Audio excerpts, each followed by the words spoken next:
Well, welcome, Amy. Thanks so much for being on with us today. Thank you. Looking forward to diving into some of your history and experience. And you also do some teacher trainings for CLC.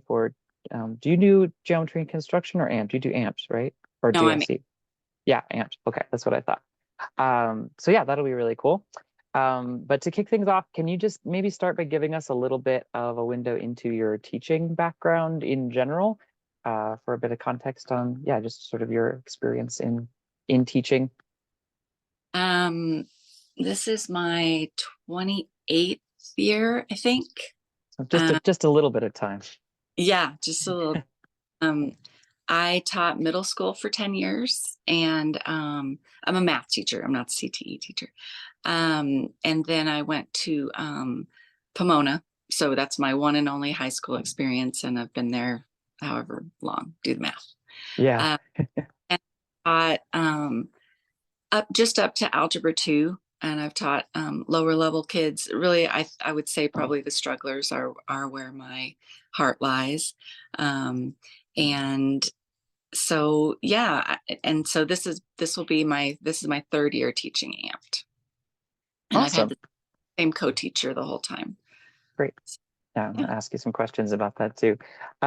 So then how did you find the AMPed program and kind of get connected with it? And maybe could you tell us a little bit about just your experience of beginning the program, and especially, I mean, if it's 3 years, then that's kind of a smaller fraction of your overall teaching experience. So I don't know, maybe a window into why you decided you wanted to try AMPed, or kind of yeah, just that initial process of kind of discovery and getting things going. Yeah. I think it was brought up to us because Jeffco was starting to implement it in some schools. Obviously, Green Mountain had it for a while, but I think just a lot of the Jeffco schools were offered this, and our principal was very supportive. So we went and visited. Um, and I always say this in the trainings, when we went to visit the kids, we were allowed to ask them some questions, and one of the boys said, "This class is the reason I come to school." And you just never hear that about math. Yeah. And I'm quite sure he didn't love the math as much as he loved the CTE side, but still, he's doing math, he's passing math and enjoying it at the same time. So that's really what hooked me on it. So we did that visit, and then we did some trainings, and then um, we were supposed to implement it the COVID year. So Ah, we put it off and waited till the next year. Um, and so, yeah, as far as the difference, I mean, it's just a whole different world, obviously. The co-teaching aspect of it has just been wonderful. Having another teacher in there um, to bounce ideas off of, to get to know the kids in a different way. Um, you know, we sort of joke back and forth with each other, and the kids like it. We argue about whose music we're going to play, his or mine, and we have very different tastes. He's a lot younger than me. And I've really enjoyed that, and it's actually been one of the first co-teaching experiences I've had that's been positive, because a lot of times it just doesn't it's not an equal share, and in this case it is. And the co-teaching aspect also gives you that ability. I mean, we see the kids every single day, and so we share the load quite equally, so it just feels different, and then that allows us also to create a community in the classroom, which I think is the key to this whole program. Just allowing the kids to get to know each other and feel safe with each other and be able to ask questions that they might not normally ask. There's so much group work. Um, the idea is that they learn to help each other, and they learn what each other's strengths are, because some of them have strength in math, and then they don't really, see maybe the engineering aspect of the CTE part. They don't know how to use tools, and some of the other kids have been using tools with their their parents their whole life or something, right? So they get to explore that a little bit differently. And I don't know, it just feels more fun than my regular classroom. Embarrassingly, I wish my classroom was fun, but I mean, it's math, so it can't always be fun. But yeah, I think, did I cover your whole question? I hope. Yeah, that was a great summary, and this threads I want to keep talking about. Can you tell me? Well, let's actually keep going on talking a little bit about some of the classroom culture dynamics, because that to me has always been one of the things about both the AMPED and geometry in construction programs that is really distinct, obviously, of the curriculum and the integration and contextualization of the CTE and the math stuff. But as we've done site filming and different things and been in some of the trainings, so much of the emphasis is placed on how to equip the students to, like you said, build that classroom culture, how to set them up in cooperative groupings, how to manage and build, communication skills and things that are really, in some ways, aren't even math or CTE related. They're more, communication or interaction skills. So yeah, could you talk just a little bit about your experience of that and maybe any observations that you've had over the years about how that has played out, or the value of that aspect of the curriculum? Sure. I think, and obviously each group of kids is different. This year's group is a lot different than last year, and then the first year, it was our first year. But um, in a math class, a lot of the learning takes place by mistake, right? They make the mistake, and then we can discuss it as a class. And kids are afraid to make mistakes, just in general. And they're definitely afraid to make mistakes in front of each other, or the boy that they like, or their friends, or whatever. And so by creating that culture in there where they feel safe to ask questions, it creates a different learning environment. And they I think they're more willing to, if they're not willing to ask in front of the whole group, they can ask someone at their table, because they're sitting in groups of four, and their group is their group for the whole unit. So they get more comfortable. And so it just allows them to get their questions asked. And then sometimes it's funny to see, sometimes there'll be one or two kids at the table that think they know all the answers. And then the other kid is the one that figures out, if we're doing a problem solving type thing. Um, so I just think it's a very different feeling for them than a normal math classroom, where they feel on the spot all the time and getting the right answers, what it's all about. Even though you try to open that up and make that feel different, it's just easier to do in AMPed. When they do some problem solving things, we have the time to do a lot more with it and go a lot deeper with it. So I really love that Right. aspect. And do you feel like there's a even on the social aspect, because obviously this is one class and their total class load, Yeah. do you observe ways that their social interactions or the relationships that get opened up as they need to work with each other, and frankly even just get to know each other better than they typically do sitting at a Yeah. desk in a forward facing class? Do you see that playing out kind of throughout the rest of their day or throughout the rest of their school year outside of the classroom? I think it does. We've had kids, obviously now our first class is juniors, and they, I mean, the few that I see are definitely more outspoken, um, comfortable speaking in front of people. And just even in my classroom, they tend to gather people to work with them. If they're in pairs, they'll turn around and work with people behind them just naturally. And that speaks to those 21st century workplace skills that our district talks about all the time. I mean, students have to be able to communicate and feel like they can take a risk to throw an idea out. And I don't think that the traditional math class allows for that all the time. You know, Yeah. either confident or they're not. And so this builds that confidence, and just collaborating, um, being able to be the leader sometimes and be the person who does what the leader said sometimes.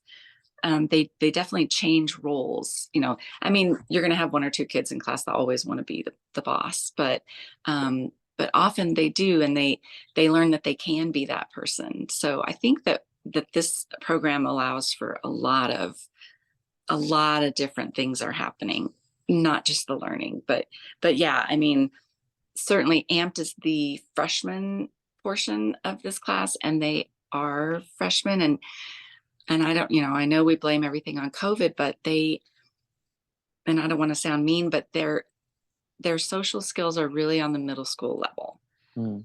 right now. They just aren't,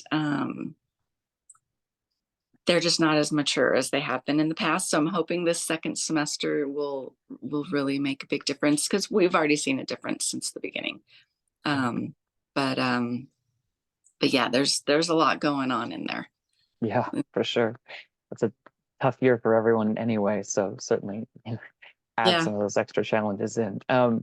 And you mentioned that working with sort of struggling students, or maybe students that don't have that maybe natural math inclination or aptitude, is something that's important to you. Can you talk a little bit about your experience of this program or this curriculum, especially in terms of how it relates to, because like certain kids with the are just have the wiring where they're going to do well in an algebra class no matter how you teach it. It's just kind of how their brain works or whatever, or maybe they have a more of a background in that. Um, but yeah, can you talk a little bit about your experience so far of your perspective on how the program maybe has connected with students that don't prefer math or aren't as naturally inclined to excel in it? Yes. The working in groups, obviously is extremely helpful, and we switch the groups up.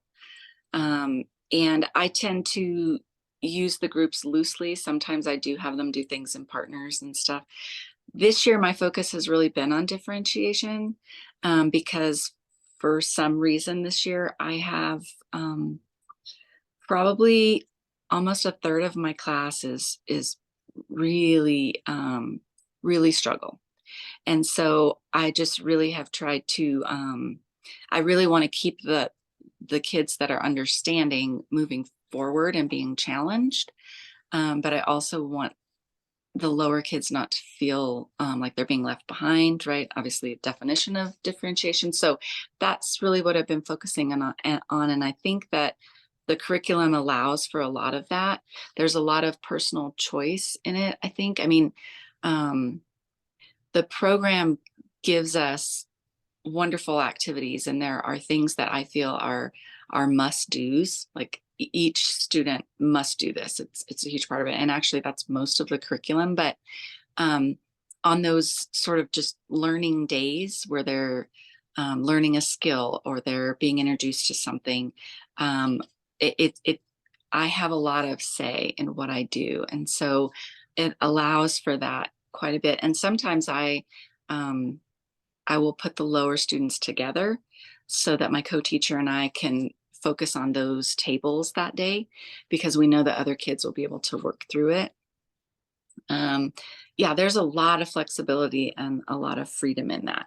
And sometimes as a teacher that creates more work, because you have to think more about what you're going to do when you go in. It's not just, prescribed, but I really like that. I really like that. I actually wish that we could have multiple AMPed teachers in a building so we could all meet and talk. I really like that collaboration, Yeah. but it's great. We have our own community of AMPed teachers. We get together a few times a year, and there's always people I can reach out to, if I have questions. But our administration is very supportive, and excuse me. I feel like I can always go to my admin and get some advice too. So yeah, and having two teachers in there, oh my goodness. Yeah. So, Well, so actually, that's a great segue. Let's talk a little bit more about the team teaching element, because that's another one of the aspects of the curriculum that's very different. Not only that team teaching isn't generally as common, but specifically integrating two very different disciplines with between the math and the CTE teachers collaborating. So can you just share a little bit about, you've mentioned that it's been a positive aspect for you of the class, but maybe talking a bit more about why that has been, and especially I'd be curious to hear your take as a math teacher on the contribution that your CTE teacher brings to the classroom dynamic and the math aspect, and then maybe any of what you've experienced of then having to sort of learn and integrate into helping him with some of the CTE activities and stuff like that. Just because you know, it's very it broadens things out and it's different. So yeah, I'd be curious to hear more about that aspect of it from your take. Having the CTE teacher in there, being not a math person, um, you know, Jeff, the first year is learning right along with the kids, and he's great at that. We had a different program, and he was part of that as well. So he was sort of used to um, tutoring, asking questions, that kind of thing. So if it's a new concept, he will grab a whiteboard and a marker, and he sits down and he takes notes next to the kids that might not take notes, right? And he can move around the room and sit at different tables. He is wonderful. I mean, sometimes the kids would rather ask him questions than me, because they think I'm gonna um, answer it in a mathy way, and he answers the way they want to hear it. And he is super supportive in terms of, the way we present it is, this is a math class, and you are allowed to get your math credit by doing all these fun CTE things too. And we're going to show you how the math relates to most of it. But it's your math credit. Math comes first, and that's why we're here. And so if we need an extra math day, we'll take it. We're not going to build today because you guys didn't do your homework, or whatever. He's super flexible. And so in terms of what the kids see, they see a non-math teacher supporting math and saying math's important, and that kind of thing. And then me being in there, I try to then do the same thing with the CTE. I try to learn along with them. And I'm the one that sort of is making sure, I'm always like, no blood. Okay. Nobody's going to bleed to be safe, so they call me I'm the mom. Right. And I don't think he's quite the dad. He's the fun uncle or whatever, but it's really important to have that relationship. I think I'm not really sure what it would be like if I didn't enjoy my co-teacher. I think that would be really hard, but the program, it allows for that. I think that relationship to grow, and so we can really help each other. And you've mentioned a bit that your relationship with your school admin has been really positive. But can you talk a little bit just about maybe any tips that you have for collaborating or connecting with your administration, especially perhaps for a teacher that is interested in moving into the program or is in the early phases of that, especially because the scheduling is so different and some of the format or structure of the course is so different.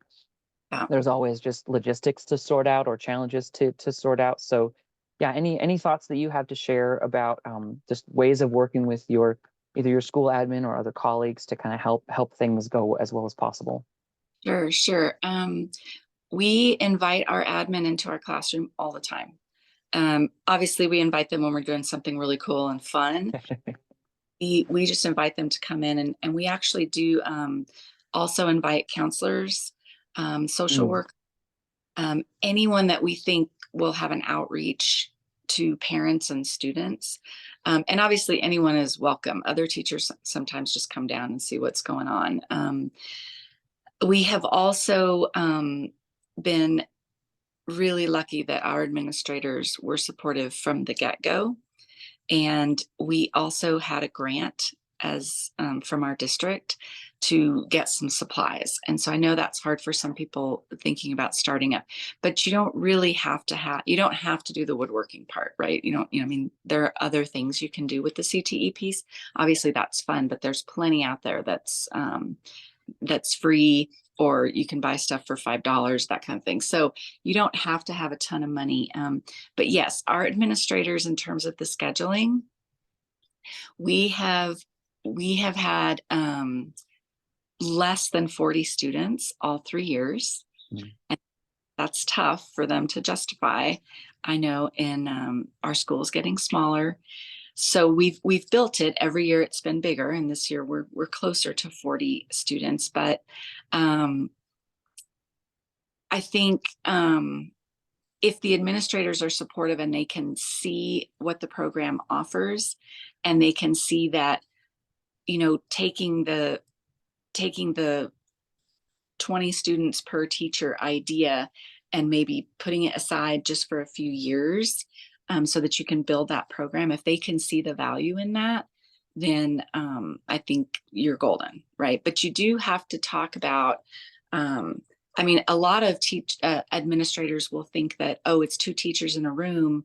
They already think that they're using up an FTE, when in reality, it doesn't. If you have the 40, then you have 20 per teacher. So you have to sort of convince them of that first. In our case, yeah, it took a little bit more, but we also have the GIC program, and a lot of, you know, I would say, I don't know what percentage of our kids go into that, Yeah. and they're full, they're over full, they're over 40 every year. So yeah, it's I wouldn't know where to start if your administrators weren't supportive. I do know that we have our department managers. We also have their support. Yeah. They have been amazing, and they, um, when it was time to put some programs on the chopping block a couple of years ago, they supported this program because they had heard about it. They knew how good it was for kids. They understood what we were doing. So I think getting education out to your whole staff is important as well. Otherwise, people will look and say, "Hey, what's going on over there?" So we were very lucky that way.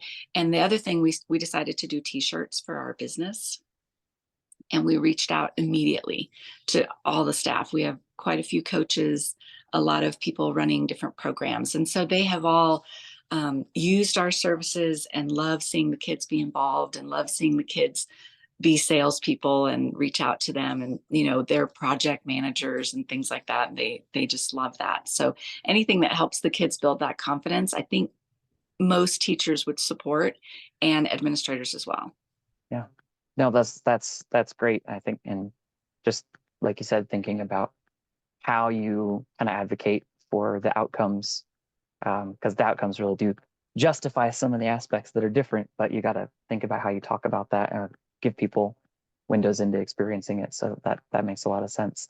Yeah. Kind of on Right. a related note, I know one of the things that I've heard from some of the other teachers that I've spoken with so far, that is also a little bit different, is because of some of the ways that this program is different.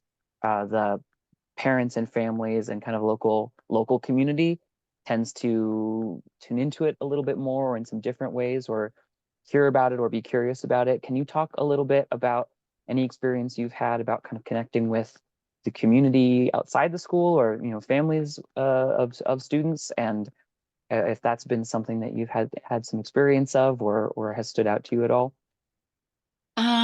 I'm not sure we have the family connections that the Mhm. GIC program does, and certainly they do. You know, with the construction program, they have a lot more.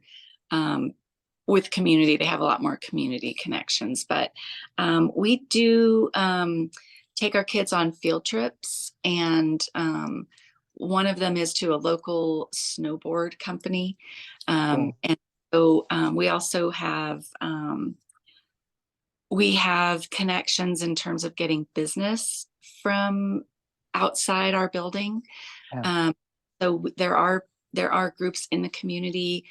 Certainly, our feeder schools are well aware of our program, and they know exactly what we do, and they're happy to support that. So we try, I think, with the business to reach out a bit, but Sure. we definitely could do more of that for sure. So as we grow our program, hopefully we'll think of more ways to do that. But the Yeah. field trip is wonderful. The kids love them. Parents are real supportive of that, of course. But yeah, there's definitely lots of opportunity for us to do more with that. Yeah. I'm glad you brought that up. Thanks, Yeah. Justin. Yeah. Well, and obviously, I mean, with AMPED, the local business connection makes it a lot of sense. And continuing to give students windows into seeing kind of life after school, which, especially for freshmen, is maybe not something they always come in thinking about. So, And the field trip, one of the field trips we go on, the snowboarding, it's a manufacturer. I mean, they are doing the whole design process. They're manufacturing it, they're marketing it, selling it. And we do the skateboard project. And so there's really a lot of crossover there. sure. They kind of are doing the same thing that the snowboarders are doing, really. So, Yeah, yeah. that's awesome. Well, last question. I'd love to hear if you have any favorite student stories that stand out, or experiences that you've had, or sometimes it's nice to just to take it from the abstract to the specific. With I don't know if you've have any that come to mind of specific students or moments that stood out to you as kind of I don't know, markers of the program for you over the years. Yeah. We had a student who was so shy, literally would not talk. I mean, Mm. I think we heard him talk. Um, I mean, it was probably till spring break when he was just, he would nod and every once in a while he'd say yes or no, but there were no other words. And he, at the end of the year, we had the kids write a reflection, and he said that he had made a couple of friends, that he hadn't had friends before, and that he appreciated us so much. And Oh, he to us in the hall, both of us now, for the past 2 years. So that's yeah, you know. And then we had a girl that was challenging, and she was just a tough student. And by the end of the year, she was just so much more mature. She was so willing to help others, and reach out, and um, she just kind of grew into a really kind, helpful person. She still was her, but just in a helpful way, instead of yeah, being a positive leader instead of a negative one. So those yeah, those stick out for me. that's awesome. Well, thank you so much for the time and window into your kind of your experience over these years. It's been You really are, yeah. I love it. I highly recommend it. It's great. yeah. Thank you very much. Appreciate it, and thanks everyone for watching.